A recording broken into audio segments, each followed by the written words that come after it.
Hey everybody, I'm Tim Mooney with the Timothy Mooney Repertory Theater, and today, after a very busy summer of performing at festivals and maxing out the video space on my laptop computer, I'm finally back to work my way through my book, Acting at the Speed of Life, Conquering Theatrical Style. Previously, we explored the first half of the first chapter, which you should be able to find for free somewhere on this same website, and today it's the second half of chapter 1. Some of my chapters are short, some are long. Next time we'll do chapter 2 in one single go, but today I'm going to follow after where we left off, which was discussing issues of being seen amid our imagined audition setting. It was, of course, obvious just why you want to be seen in an audition setting, but beyond those important practical applications of getting cast and getting paid, the audition serves as a nice metaphor for comparison to being seen in performance. But here we go with the second half.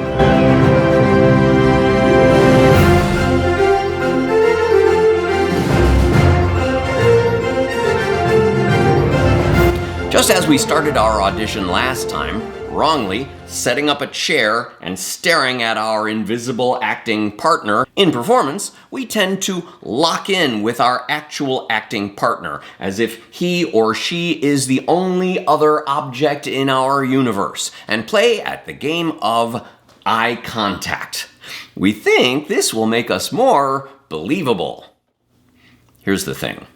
Actors love eye contact a lot more than human beings love eye contact. We hate eye contact in real life. We love it on the stage. On stage, more often than not, it's phony and a product of our fears and anxieties rather than the desires of our characters. I approach 4 actors, looking them square in the eye and ask in sequence, "What did you have for breakfast this morning?" "Eggs and toast." "What did you wear yesterday?" "Jeans and a t-shirt." "What does your boyfriend or girlfriend look like?" "I don't have a boyfriend." "What are you going to do tomorrow?" "Go to class." Notice that 3 out of the 4 people that I looked at just now, in order to recall the meal, the clothing, the person, looked away. Editor's note: quite often, all 4 of those subjects will look away, and perhaps 10% of the time we'll get 2 of the 4 maintaining eye contact. But the point is, they were unable to maintain eye contact while answering the question, even though they already knew that my approach to them was a demonstration that had something to do with eye contact. And once they looked away, even for less than a second, the answer came to them. Quite often, even when the answer to the question is, "I don't have a boyfriend," the subject still looked away to a neutral space where she could see that empty file marked boyfriend in her mind, confirm that the file was indeed empty, and come back to report, "I don't have a boyfriend." Eye contact is a now phenomenon. When we are dealing with our past or our future, we have to create an image. That image flickering onto the screen of our imagination cannot live inside the eyes of someone looking at us. Instead, we find a neutral space, which we treat as though it were a blank picture screen upon which we project the image we are trying to see. Watch how life really happens. You may be very much surprised. As I explain, I pick a single person out and speak directly to them. We hate eye contact in real life. We love it on stage, but we hate it in real life. You ever get those situations when someone locks eyes with you and seemingly refuses to look away? Suddenly we get very uncomfortable. We start to wonder what it is that they want from us. It gets kind of creepy, and we start to wonder if there's some sort of a relationship that this person is looking to create. We want to look away, but we seem stuck somehow and fear that we'll insult the other person, but still they keep looking. It's like an eye vortex, a kind of a tractor beam that sucks out from us every secret we may be trying to hide. What is he thinking? Is he trying to tell me something? Is he like trying to come on to me or something. With a push against my jaw, I unlock myself from the gaze of this person, and once I do, that person immediately takes a deep breath. They were holding their breath this whole time. That's how uncomfortable it was. We hate eye contact. Unless we are in an especially intimate situation, we avoid eye contact like the plague. So what do we really do? We check in. We find a starting point for a conversation and look to make sure that we are on the same page, as it were, and then we look away. We address alternate objects of attention as we generate ideas and build arguments. We conjure images on the wall. We build cases and scenarios, occasionally glancing back to see that our image of the experience we describe is shared or at least understood, or we may simply distract ourselves with interesting patterns on the wall, a mirror where we can assess ourselves, often just as uncomfortable, or perhaps our eyes light on a window and the infinity of life that lies beyond it. So why, if eye contact is to be so avoided, do actors make it such a dominating part of their onstage experience? The rehearsal process.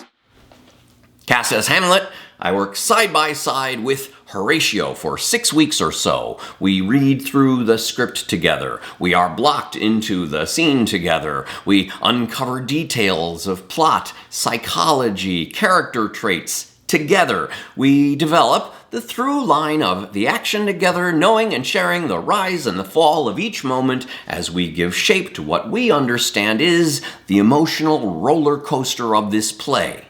We are in agreement. We wear similar costumes. I look at Horatio and I get myself as Hamlet. He looks at me and he gets himself as Horatio. We reinforce each other and remind each other of who we are and what's coming next. He Hamletizes me, I Horatiate him. And then I look south, out in the direction of the audience. Footnote: I will use south as an occasional reference point for the direction toward which the audience is sitting, aka downstage. And suddenly, I don't get agreement anymore. Who am I looking at now?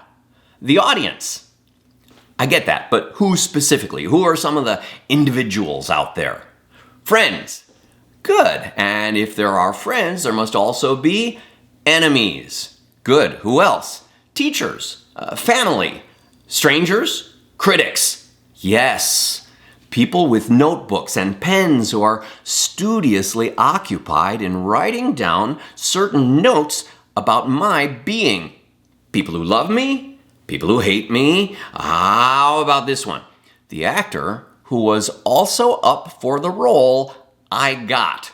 Ooh. And so, whereas looking in this direction towards my fellow actor, I get agreement. When I turn in this direction, I now get judgment. People who may be questioning whether I am Hamlet enough. People judging the quality of my Hamletification. To be an actor is to be conscious of being looked at and seemingly judged. To know that people are out there examining my being introduces a strain of self-awareness in which every movement which once might have danced unconsciously across the body becomes a conscious choice and a basis for celebration or, more often, self-loathing. The public is looking, and from that direction, south, out there where the audience is, comes tension, insecurity, and mistrust. In science, this is the well-known observer effect. The very act of observing a phenomena alters the object being observed. Observe anyone giving a speech who doesn't speak in public often. In the midst of the most everyday gesture, they will catch themselves suddenly seeing their own action as through alien eyes and interrupt that gesture and replace it with another one.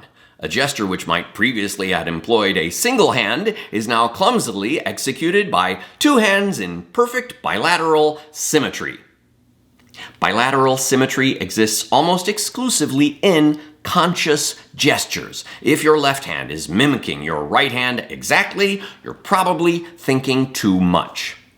Gestures which once thrived naturally and impulsively are now analyzed, criticized, found wanting, and eliminated, replaced perhaps by a single, safer gesture, which is then repeated endlessly.